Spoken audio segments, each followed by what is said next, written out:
अस्सलाम वालेकुम मेरे प्यारे दोस्तों, उम्मीद है सब खैरियत ना होंगे। ਅੱਜ ਦੀ ਰੈਸਪੀ ਬਹੁਤ ਹੀ ਮਜ਼ੇਦਾਰ ਅੱਜ मैं बना रही ਹਾਂ ਆਲੂ ਗੋਸ਼ਤ ਦੀ ਰੈਸਿਪੀ ਜਿਹਦੀ ਤਰੀ ਜਿਹਦਾ ਸ਼ੋਰਬਾ ਬਹੁਤ ਹੀ ਮਜ਼ੇਦਾਰ ਹੋਏਗਾ ਔਰ ਆਲੂ ਦਾ ਬਹੁਤ ਹੀ ਪਿਆਰਾ ਟੇਸਟ ਹੋਏਗਾ ਇਹਦੇ ਵਿੱਚ। ਉਮੀਦ ਹੈ ਅੱਜ ਦੀ ਰੈਸਪੀ ਤੁਹਾਨੂੰ ਜ਼ਰੂਰ ਪਸੰਦ ਆਏਗੀ ਔਰ ਇਹਨੂੰ ਬਣਾਇਆ ਕਿੱਦਾਂ ਵਾ, ਇਹਦੇ ਜਿਹਦੇ ਸੀਕਰੇਟ ਮਸਾਲੇ ਐਡ ਕੀਤੇ ਆ ਬਹੁਤ ਹੀ ਜ਼ਬਰਦस्त ਆ, मैं ਤੁਹਾਨੂੰ शेयर करूँगी। अच्छा जी, यदि रेसिपी मैं ताना शेयर करूँगी। 1 किलो मैं बड़ा गोश्त लिया हुआ, हड्डी वाला गोश्त लिया हुआ, बगैर हड्डी तो भी ले सकती। ये मैं पा रही हूँ 2 चम्मच लहसुन और नमक का हसबे ज़रूरत इस्तेमाल करांगे। ये 1 चम्मच लाल मिर्च पाऊँगी, ठीक है ना, और हाफ चम्मच ये हल्दी, 1 चम्मच फुल भर के गर्म मसाला।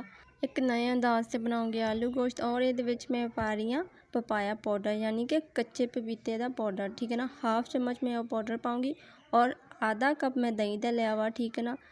और ये मैं घी का इस्तेमाल करूँगी। 1 कप मैं घी का इस्तेमाल करूँगी ये, ठीक है ना। अगर तुम हाफ कप लेना घी का हाफ कप ले सकते हैं, पर ये ज़्यादा घी का इस्तेमाल होगा क्योंकि तड़ी वाले होंगे ना। ये जी तरी ये शोरबा जरा ज़बरदस्त होना चाहिए। अच्छी तरह मिक्स करूँगे। अगर तुम मेरे चैनल पर नवे तो जल्दी ना जाके मेरे चैनल को सबसक्राइब कर दो, बैल आइकन को प्रेस कर दो ताकि तुहानू हर आने वाली वीडियो मिल सके।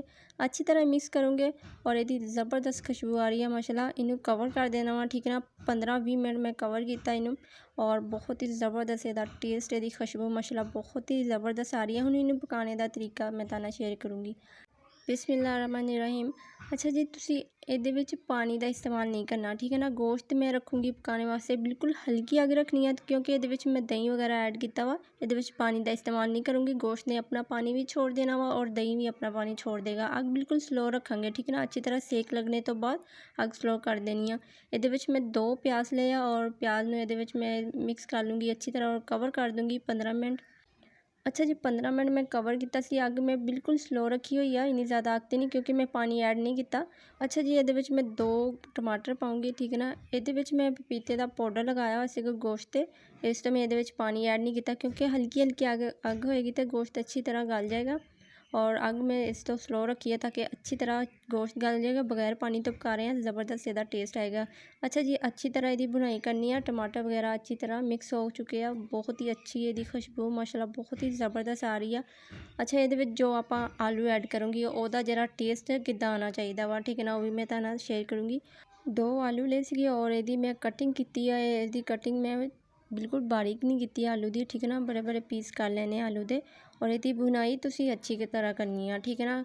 जिन्नी यदि बुनाई होएगी ना बहुत ही ज़बरदस्त इसका आलू का टेस्ट होएगा। आलू के अंदर जी मिर्च नमक रची होएगी ना बहुत ही मज़ेदार लगे, बिल्कुल फोके जी आलू नहीं लगेगे ना, वह टेस्ट फीका फीका होएगा आलू का, ठीक है ना।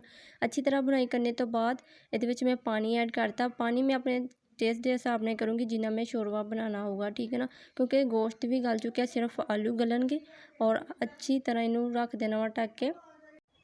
15 मिनट मैं कवर किया सी माशाल्लाह बहुत ही अच्छी इसकी खुशबू आ रही है। इदा तरी तुसी देख सकते, इदा शोरबा देख सकते, इदा जरा टेस्ट है ना माशाल्लाह बहुत ही ज़बरदस्त है। ये मैं पाया हरिया मिर्चा और हरा धनिया, ठीक है ना।